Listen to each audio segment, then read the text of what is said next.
Армысыз, әңгіме сүйер тыңдарманым. Каналыма тіркеліп соңына дейін тыңдап қолдап отырыңыздар. Меніңше, біздің әкеміз әлемдегі ең жақсы әке. Ешкімге қатты сөйлемейді, ешкіммен ренжіспейді. Біздің сабақтарымызға көмектеседі. Ал жазда біз әкемізбен орманға кіріп кетіп, саңырау құлақтар тереміз. Бүлдірген, қой бүлдірген сияқты орман жидектерін үйімізге шелектеп теріп әкетеміз. Бірде тіпті әкеміз бізге бұғыларды көрсетті. Анамыздың бақиға аттанғанына 4 жыл болды. Әкеміздің қолында 7 бала қалдық. Балаларды балалар үйіне өткізде, үйлен. Ғизат, өзіңді бекер қинама. Саған әлі талай жыл өмір сүру керек. Деп оған көп адамдар ақыл айтты. Сен жалғыз өзің балаларды өсіріп жеткізе алмайсың. Оларды балалар үйіне жібер. Деп барлығы әкемді үгіттеуге тырысты. Әкем болса, оларды тыңдағысы да келмеді. Жауап беру болды. Мен тірі тұрғанда балаларымның бір тал шашы да түспейді. Біз оларды дүниеге әкелгенде балалар үйінде өссін деген жоқпыз. Осылайша әкемізбен өмір сүріп жатырмыз. Бірақ кейінгі кезде ол жиі ауыра бастады. Әрине, сырт көзге білдірмеуге тырысты. Бірақ болып жатқан нәрсені жасыра алмайсың.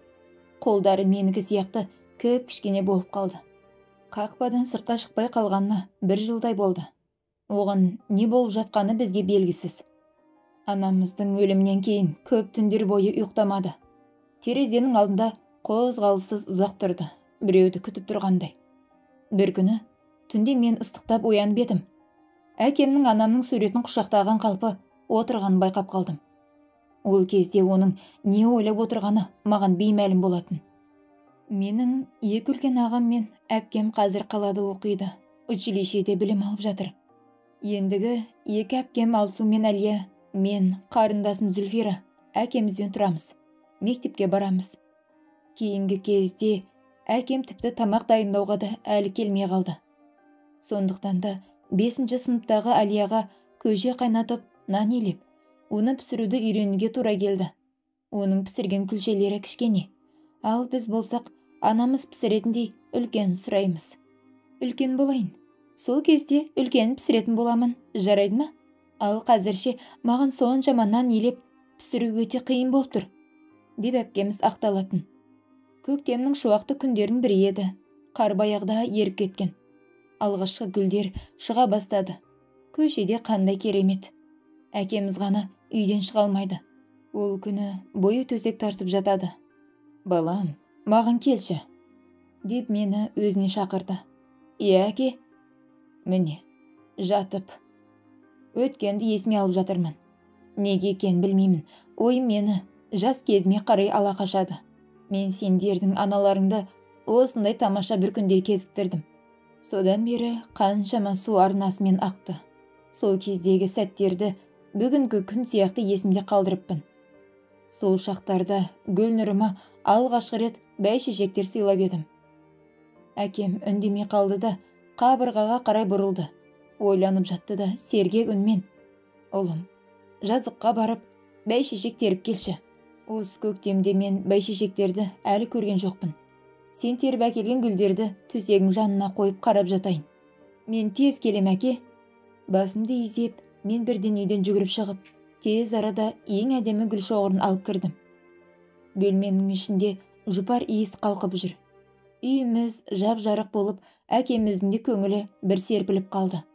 Мен әкемді қуанта алғаныма қуанып, күні бойы көтеріңкі көңіл күймен жүрдім. Ұйықтардың алдында әкем мені тағы да өзінің жанына шақырды. Сен енді үлкенсің, балам, бәрін түсінесің. Мен де осылай тез қартайып қалам деп ойлаған жоқпын. Сендерді аяққа тұрғызып, оқтам-тоқтам үйлендіріп, той жасаймын деп армандадым. Байқаймын, оған жете алатын емеспін. Оның сөзінен мен өзімді жаман сезіне бастадым. Әкем болса, ары қарай сөзін жалғады. Ешкім де өзін алдыда не күтіп тұрған білмейді. Егер кенеттен мені ауруханаға алып кетсе, менсіз тіршілік етіп үйреніңдер. Ұсақ түйекке бола ұрсыспаңдар. Тату өмір сүріңдер. Өмірде көп қиындықтар болады. Сен бірақ барлығын жеңе біл. Мен ауруханада болғанда Сабақтан қалып қойма. Әпкелерің мен қарындасыңа қамқор бол. Сен енді қолыңа балта ұстай аласың. Үйге, шаруашылыққа қара. Мен сені жаныма жайдан жай шақырмадым. Мен үшін құнды бір зат бар еді. Соны саған берейін деп едім. Осы сәтте әкем қатты жөтелге булықты. Мұндай жөтелі ұзаққа барушы еді. Сонымен қатар әкем жөтелген сайын жандағы шелекке қоңыр қызыл сұйықтықты түкіретін. Содан кейін күші қалмай әлсіреп, басын жастыққа сүйеп, үнсіз жататын. Міне, қазір де солай. Маған енді бірдеңе берейін деп еді, қайтадан жөтелі асқынып кетті. Жарайды балам, ертең жалғастырамыз, деп әкем терең дем алды. Басым қатты айналып кетті. Әкем ауырғалы бері мен үлкен төсекте әкеммен бірге ұйықтайтынмын. Түнде оған дәрі мен су беретінмін. Бүгін бірақ әдеттегідей емес, басқаша. Балам, бүгін мен өзім жалғыз ұйықтаймын, деді әкем. Мен оның жанына жатуымды өтініп, қанша сұрасам да ол көнбеді. Біз әпкем әлі екеуміз мектепке таңертең барамыз.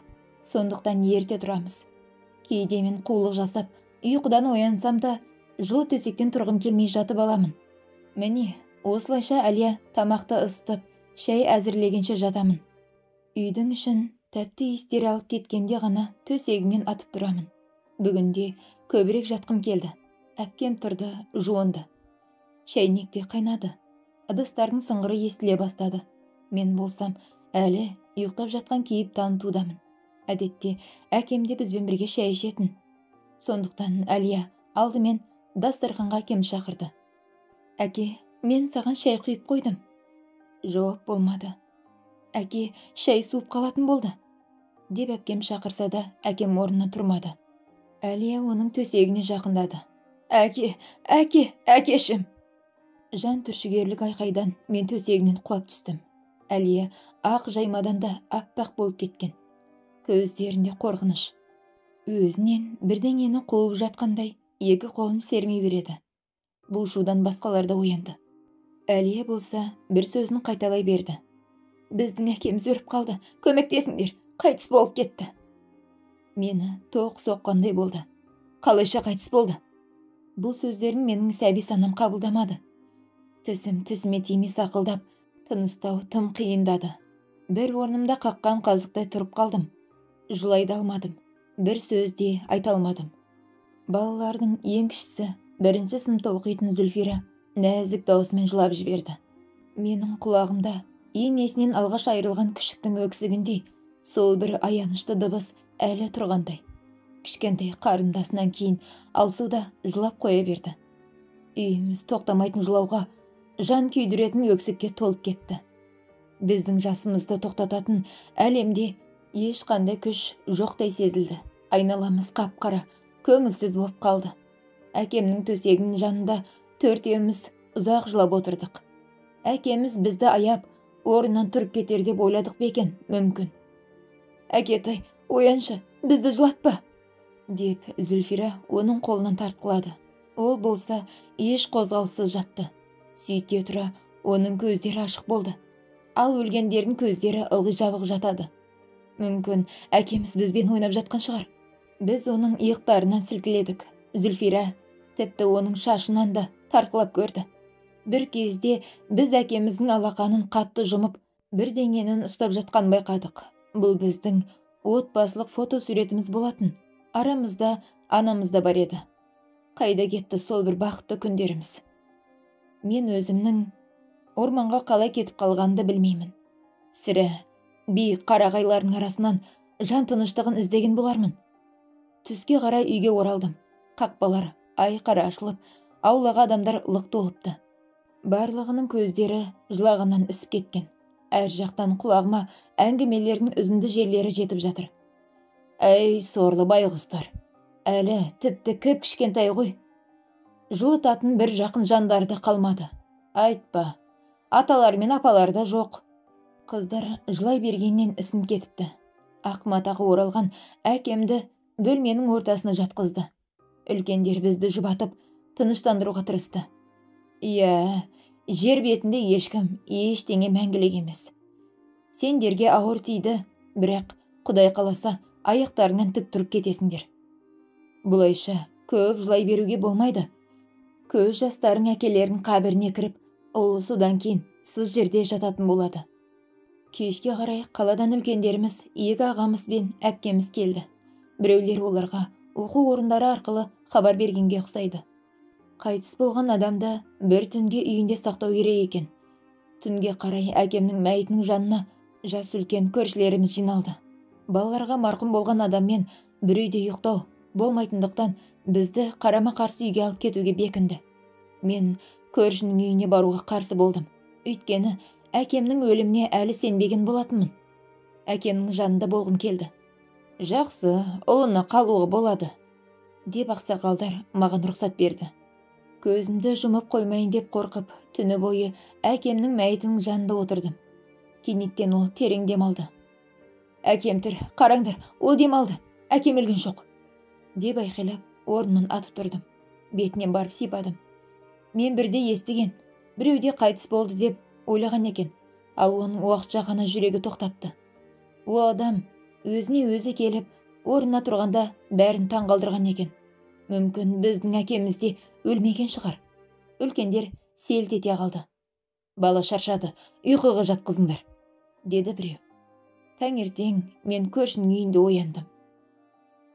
Деревняда барлығы әкемді ағай дейтін, әдетте өзінен үлкен ер адамды солай айтады. Ауылдың ақсақалдары да оны құстым демей ағай дейтін. Оған себеп те бар еді. Әкемнің техникадан хабары бар еді. Бір күннің ішінде тракторды бір бөлшегіне дейін қалдырмай шашып тастап, келесі күні қайта жинап алатын. Өзіне өтініш білдірген адамнан ешқашан аянып көрмеген еді. Техниканың ақауын қозғалтқыштың даусынан-ақ білетін. Апталап тұрып қалған тракторды бір-ақ күнде қалыпқа келтіріп жөндеп, тракторшыны қатты қуантушы еді ғой. Бірде әкемді колхоздың бас механигі етіп тағайындады. Жұмысына ақ жейде киіп шыққан екен. Қараса, жас механизатор өзінің тракторын жөндеп жатса керек. Әкем оған керекті бөлшекті қалай дұрыс шешіп, қайта ауыстырып, бекітуді көрсетіпті. Түстен кейін әлгі адамға келіп білсе, ол әлі аяқтамапты. Әкем шыдап тұра алмай, өзі кірісіп кетіп жөндеп тастапты. Жұмыстан барлық жері қарамай болып келген екен. Ертеңінде колхоздың төрағасына барып, маған тракторымды қайтарып беріңіздерші. Басқаларға үйреткенше, маған өзім жұмыс істеген артық, депті. Міне, осындай қарапайымдылығымен елгезектігі үшін ауылдастар оны ағай дейтін. Әкемізді үйден шығарды. Көше толы әкемді ақырғы сапарға жөнелтушілер болды. Тек сол кезде ғана әкемнің үйге қайта оралмайтыны миыма жеткендей болды. Біз енді оның үнін ести алмаймыз. Ұйқыдан тұратын кез келді балам, деп мені енді ешкім оятпайды. Сыныптастарының арасында әкем әперген жаңа киімдермен де мақтана алмаймын енді. Кім бізді енді орманға жидек теруге апарады. Мәйітті сыртқа алып шыға бастағанда Зүлфира нәзік үнмен: «Әкемді кетпеңдерші, оны үйден қалдырыңдаршы», деп шырылдап жылады. Әлияда жасын еркіп тұра алмай: «Менің өмір сүргім келмейді, әкесіз қалай енді күн көреміз», деді. «Ол бізді тастап кетпеймін, сендер үлкен болып өскендеріңше жүре тұрамын деп еді ғой», деп алсуда жылады. Бейіт басына кіре берісте молда Құран оқып, дұға бағыштады. Одан кейін мәйітті терең қазылған шұңқырға келді.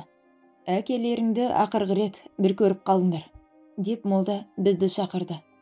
«Ылғи да осындай мейірімді тату болыңдар. Тірілерге тіршілікті жалғастыру керек. Көп жылауға болмайды, әйтпесе әкелеріңнің жанында қиналады». Мен соңғы рет әкемнің бейнесіне үңілдім. Соңғы рет.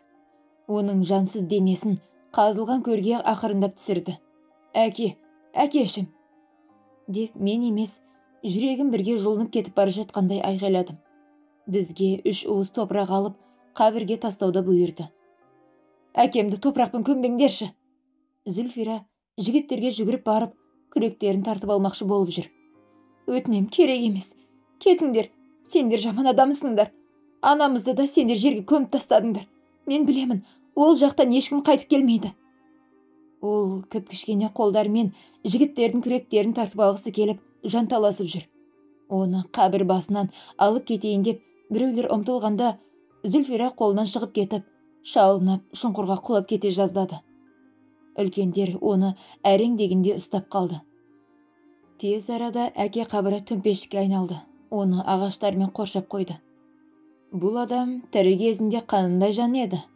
Деп молда салт бойынша жиналғандардан сұрады. Жақсы, деп барлығы бірдей жауап берді.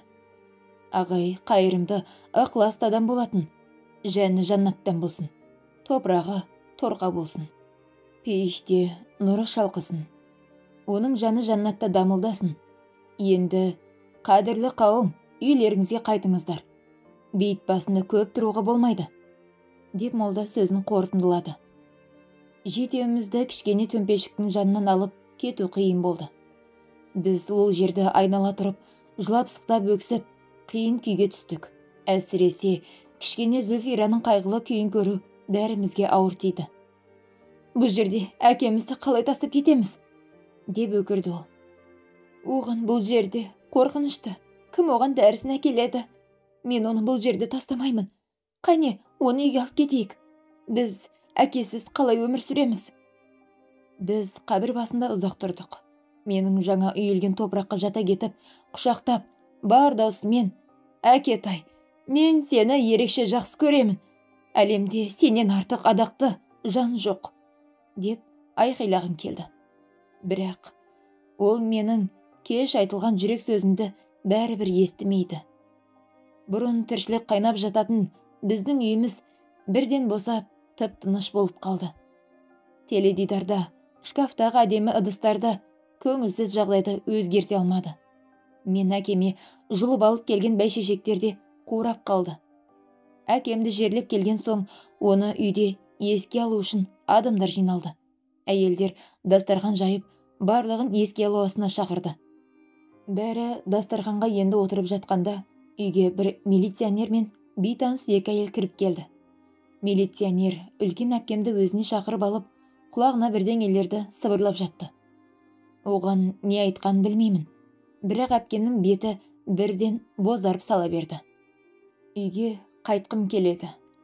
Бұрын бізге ешқашан милиционер келіп көрмеген. Сондықтан болар, біз оны көргенде бірден қорқып кеттік. Ал мына екі әйел кімдер? Барлығы олар не айтатындарын тағатсыздана күтті. Милиционердің сөздерінен кейін әпкем не істерін білмей тұрып қалды да, қарсы екенін білдіріп басын шайқады. Ас үйде жүрген көрші Гүлнәр тәте мәселенің мәнісін түсіне қойып ортаға түсті. Бұл не сұмдық? Ұялсаңдаршы. Балалар жаңа ғана әкелерін жерлеп келді. Ал сендер мынандай мәселемен келіп отырсыңдар. Қолайлы уақыт емес қазір. Қане, ұрсыспайық, деді милиционер, барлығына басу айтып. Біз өзіміздің жұмысымызды атқарудамыз. Үлкен әпкелері кішілердің заттарын жинауға көмектесе дейміз. Міне жаңалық, деп көршіміз өз сөзін жалғастырды. Қайда апармақсыздар? Олар өздерінің үйінде емес пе? Ешкім сіздерден қонатын жер сұрап тұрған жоқ. Қаладан келген әйелдердің бірі дауды басу үшін жағдайды түсіндіріп көргісі келді. Мен жетім балалар жөніндегі маманмын. Ата-анасыз қалған балалар мемлекет қарауына беріледі. Сондықтан бұл балалардың ары қарайғы тағдыры біздің қолымызда. Иә, уақытты бекер өткізбейік. Милиционер көзін біздің беттерімізге жүгіртіп өтті. Қане, киімдеріңді жинаңдар. Бұл сөздерден бойымда тоқ жүріп өткендей болды. Біздің үйімізден алып кетпекші. Әлияның шарасыз кейпіне қарай беремін. Кішкентайымызда жасын көзінде әрең іркіп тұр. Осы кезде бізді ауылдастарымыз қорғауға көшті. Ешқандай ұяттарың жоқ екен. Балалар онсыз да қайғы жұтып отырғанда. Бұл мәселені кейініректе шешуге болады ғой. Балалардың жанын бұлар қайдан ұқсын? Ең үлкен әпкеміз ақыры өзінің пікірін айтты. Мен інілер мен сіңлілерімді ешкімге бермеймін. Егер қажет болса, оқуымды тастаймын да өзім қараймын бауырларыма. Мәселе бұлай шешілмейді, сіңілім, деп маман сенімді түрде айтып жатыр. Біріншіден, сен әлі өзің аяғыңнан тік тұрып кеткен жоқсың. Екіншіден, сенде тұрақты жұмыс пен үнемі кіріп тұратын табысың болу керек. Ал сен сұлуым, тіпті әлі тұрмысқа да шықпағансың. Мемлекет 4 бірдей кәмелетке толмаған баланы саған жалғыз өзіңе бере алмайды. Бұл мүмкін емес. Сондықтан уақытты созбаңдар. Балалардың киімдерін жинаңдар. Біз ешқайда бармаймыз. Әлия орнынан атып тұрды. Біз өз үйімізден ешқайда кетпейміз, деп мен де оны қостап қойдым. Сендер бізден қорықпаңдар. Милиционер жасанды күлкісімен маған жақындап келіп қолымды қысты. Қане, 1 сағат қана қалаға барып қайтайық. Ол жерде дәрігер сендерді қарап, тексереді. Содан кейін біз сендерді қайта үйге әкеп тастаймыз. Әпкелеріңмен бірге тұра бересіңдер. Мына бір формадағы аға не деген мейірімді. Анау әйел сияқты емес. Анау болмайды, мына болмайды демейді. Бірақ бүгін еске алу асы. Дастарханда дайын тұр. Балаларды тексеруге ертең апарасыңдар. Деп Гүлнұр тәте уақытты соза түскісі келді.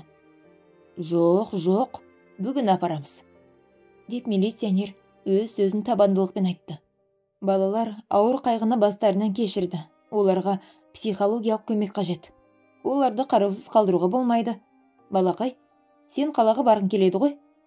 Деп ол менің басынан сипады. Милиционер аға маған сондай мейірімді, сүйкімді болып көрінді. Үлкен аға әпкелерім бізді жібергелі келмесе де, қаладан келгендер бізді алдап-сулап, әйтеуір көндірді ғой.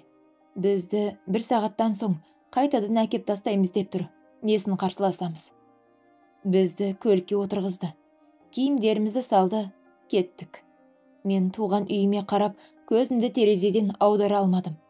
Бізді 4 қабатты балалар ауруханасына алып келді. Біздің жанымыздағы әйелдер бір құжаттарды толтырып біткенше дәлізде отырдық. Милиционер біздің жанымыздан бір қадамды аттамады. Міне, ақыры кабинеттен ақ халат киген мейірімді бір әйел шықты. Қараңдаршы, қандай сүп-сүйкімді балалар. Қорықпаңдар. Бұл жерде сендерге ешкім де тимейді. 4-еуіңде бір палатада боласыңдар. Таңертең сендерге дәмді ботқа, түсте котлет береді. Күн сайын жатар алдында айран береді. Мен көзімді дәрігерден милиционерге қарай аудардым. Бұл қалай бізге 1 сағат қана деп еді. Ал дәрігер қайдағы бір таңертеңгі түскі астарды айтып тұр. Бізді алдағандарын біліп, Әлия ашуланып бастады. Біз бұл жерде қалмаймыз. Сіздер бізді қайтадан үйге апарып тастаймыз дегенсіздер. Бізге сендердің ботқаларың мен айрандарың керек жоқ. Деп мен де қосылдым. Үйге қайтқым келді. Жіберіңдерші бізді. Деп Зүлфира қыңқылдай бастады. Әке, қайдасың сен? Бізді бұл жерден алып кет. Өтінем, тынышталыңдаршы. Дәрігер өзінің көп сөйлеп қойған сезіп, сендерді шынында да қарап тексеру керек. Егер сендердің денсаулықтарың жақсы болса, ертең ақ үйлеріңе жібереміз. Қане, 4-ші қабатқа көтерілейік. Мен сендердің палаталарыңды көрсетейін. Ешқандай палатаға барғымыз келмейді. Бізді қайтадан үйімізге апарып тастаңдар. Болды, тоқтатыңдар қарсыласуды. Деп милиционер ашуланды. Мен сендермен дауласып тұратын бала емеспін. Сіз өзіңіз айттыңыз емес пе? 1 сағат қана барамыз деп едіңіз ғой. Үйде жақындарымыз алаңдайды. Ағатай, бізді үйімізге апарыңыздаршы. Деп біздің үлкеніміз ретінде Әлия көндіріп көргісі келді. Болды, менің басымда қатырмаңдар. Онсыз да сендер үшін көп уақытымды зая кетірдім. Милиционер қарулы қолдарымен Әлия екеумізді қолдарымыздан қатты ұстап алды да, баспалдақпен жоғары қарай күшпен алып жүрді. Алсу мен Зүлфираға үнсіз жасқа булығып, біздің соңымыздан еру ғана қалды. Бізді палатаға кіргізді де, сыртымыздан құлыптап тастады. Бұған дейін үйден басқа жерде ұйықтап көрмегендіктен, мен түні бойы төсекте аунақшып шықтым. Таң ата Әлия да оянды. Палатада ауатар екен. Дәрілердің иісі де жағымсыз болып шықты. Әпке, қалай ұйықтадың? Деп сұрадым мен. Ой, бұл жерде бір күнде қалғым келмейді. Түні бойы жаман түстер көріп шықтым. Бейне бір шайтандар табанды қытықтаған күйде болдым. Мен де дұрыс ұйықтамадым. Ал бүгін бізді жібереді ме? Білмеймін. Айтты ғой, бұл жерде балалар ұзақ жатады деп. Әлия терең күрсінді. Жоқ, мен қашып кетемін. Менің де үйге кеткім келеді. Бірақ деревняға дейін өте алыс. Билетке ақшамыз да жоқ. Ол да шындық. Ақшасыз ешқайда кете алмайсың. Оның үстіне біз төртеуміз. Үйге қалай қайтқымыз келеді десеңші. Өзімнің төсек орнымды, бақшамды, көшемді сағындым. Шіркін, құс болғанымда ғой. Ертегідей қанатымды қомдап, туған ауылыма ұшып барар ем. Әпкелер мен қарындастарымды да өзімен бірге алып алар едім. Әттең, әкеміз қайтыс болды. Әйтпесе ол бізді мұндай күйге түсірмес еді ғой. Есіме әкеммен болған соңғы әңгімеміз түсті. Тоқта. Ол сол кезде маған не деп еді? Менде бір өзім үшін қымбат нәрсе бар. Соны саған бергім келеді. Ілияс, не туралы ойланып кеттің? Әпке, білесің бе, әкем өмірінің соңында маған бірдеңе бергісі келген еді. Не бергісі келді? Білмеймін, ол өзіне қымбат нәрсе екенін айтып еді. Қайда онысы? Әкем кешке мені өзінің жанына шақырып алып, енді сөйлей бастағанда ауруы асқынып, жағдайы ауырлап кетті. Ол таңертең әңгімесін жалғастыратын айтты. Ал таңертең қайтыс болды деген сөзді менің айтқым келмеді. Онсыз да әкем туралы еске алу ауыр болып тұр. Осы кезде палатаның есігі ақырын ғана ашылды. Тазалық шапай палатаны жинап тазалауға келген екен. Ол әпкем екеуміздің таңертең ертемен оянып алып сөйлесіп отырғанымызды көріп таңғалды. Неге ұйықтамайсыңдар, балалар? Деп сұрады. Үйде болсақ, қатты ұйықтар едік, ал бұл жерде қорқынышты. Деп Әлия да ақырын күбірледі. Мейірімді жүзбен жұмсақ дауыс маған ылғи да сенің ұялатып әңгімеге тартады. Мен одан, дәрігер болып қызмет ету қиын ба? Деп сұрадым. Білмеймін, ұлым. Мен дәрігер емеспін ғой. Қалайша, сіздің ақ халатыңыз бар емес пе? Деймін мен. Мұнда барлығы ақ халатпен жүреді. Мен жай ғана тазалықшымын. Палаталарды жинастырып, еденді жуамын. Тәте, бізді үйге қашан босатады? Деп Әлия сұрақ қойды. Ах, балалар, кімге оралғыларың келеді сендердің? Шамасы сендердің тағдырларың осындай ауыр шығар. Тазалық еденді жууды бастады. Сендерге енді бір-біріңмен бірге жүрулерің керек. Балалар үйінде де бір-біріңді қорғап жүріңдер. Балалар үйі деген сөзді естіп, менің есім шығып кетті. Бұрын үлкендерден балалар үйінің өмірі жайлы аздап естігенім бар. Әке-шешем ауырып қалғанда олар өліп кетіп, бізді балалар үйіне алып кетеді ме деп үрейленетін едім. Ал бүгін мына тазалықшы солай болғанда етіп хабарлап тұр. Не, қайдағы балалар үйі? Әлияның түрі бұзылып кетті. Әне-міне дегенше жылайын деп қалды. Мен өзімді сондай дәрменсіз, шарасыз сезіндім. Сонда ары қарай қайда тұратыным, кіммен араласатым туралы мен өзім шешім шығара алмағаным ба? Жоғарыдан біреу сенің ерік жігер, қалауыңды басқарып тұрады ғой. Тазалықшы түк болмағандай ары қарай жалғастырды. Мен білмеймін, сендерді қай балалар үйіне бөлетінін. Дәрігерлерден естідім. Сендерді тексеріп болған соң балалар үйіне әкетеді екен. Әпкем орнынан атып тұрып, ашудан жарыла жаздап, тазалықшының қолынан ұстай алып жылап жіберді. Тәте, шын айтасыз ба? Біздің балалар үйіне барғымыз келмейді. Оларға айтыңызшы. Бізді үйге жіберсінші, тәте. Әлияның жас толы көздері тазалықша жалына және үміттене қарады. Мен де шыдап тұра алмадым. Өзінің сөзі бізді қалай жабырқатқанын көрген тазалықшы апай да мұңайып қалды. Оның бетіндегі әжімдер де көбейіп кеткен сияқты. Ол бізге көмектесетін амал таппағандықтан жұбататын сөзде айта алмады. Ақыры көзінен аққан жасын сүртіп, біздің палатадан бір жола шығып кете барды. Әлия екеуміз өз төсектерімізде отырып ұзақ жыладық. Бұрын мұндай сәттерде бізді тыныштандыратын, басымыздан сипайтын, ал енді қанша бақырып жыласаң да ешкімнің сенімен ісі жоқ. Бұл ащы шындықты мойындаудың өзі де ауыр екен. Көз жасы мен қайғыны жеңе алмайсың. Бұл жерден тезірек кетіп, бостандыққа шығу керек екені анық. Кенеттен маған қашу керек. Тезірек бұл жерден қашу керек деген ой келді. Әпке, бүгін ақ ауылымызға қашып кетейік. Орманға тығыламыз. Бізді ол жерден ешкім таба алмайды. Үйдегілер бізді таппай қалған шығар. Әкем маған бергісі келген затты іздеп тауып аламыз. Қораптардың бірінде жатқан болар. Білмеймін, жолда жақын емес. Ең бастысы, автобекетке жетсек болды. Ары қарай мен жолды білемін. Ертерек шықсақ, кешке дейін жетеміз. Ілияс, бізді көшеге кім жібереді? Әпкемнің дірілдеген даусы жүрегі ауырып тұрғанның белгісі еді. Міне, күн режимі. Деп есіктің ішкі жағында ілініп тұрған қағазды көрсеттім. Сағат 11 мен 12-нің ортасында аулада жүруге болады. Аулаға шығамыз деп шығып, қашып кетеміз.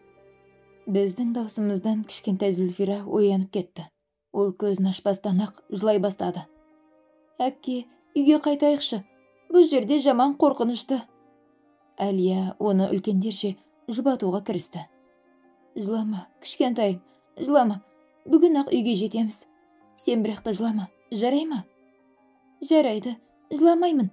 Бірақ үйге тезірек қайтайық. Біз таңғы 11-лерде қашатын болып келістік. Бірінші аулаға Алсу екеуміз шығамыз. Кейінірек Әлия мен Зүлфира шығып, біздің жанымызға келеді. Біздің не ойлағанымызды басқалар біліп қоймау үшін жеңіл киіммен ғана шығатын болдық. Барлық киім-кешек заттарымыз палатада қалады. Ең бастысы қашып кету. Төртеуміз де көшеге шыққан соң басымыз ауған жаққа қашамыз. Ауруханадан алыстап кеткен соң автобекетке қалай жетуді ақылдасамыз. Кеш батпай үйге жетуді жоспарладық. Әңгіменің соңы. Тыңдағандарыңыз рахмет. Төменге өз ойларыңызды жаза кетіңіздер.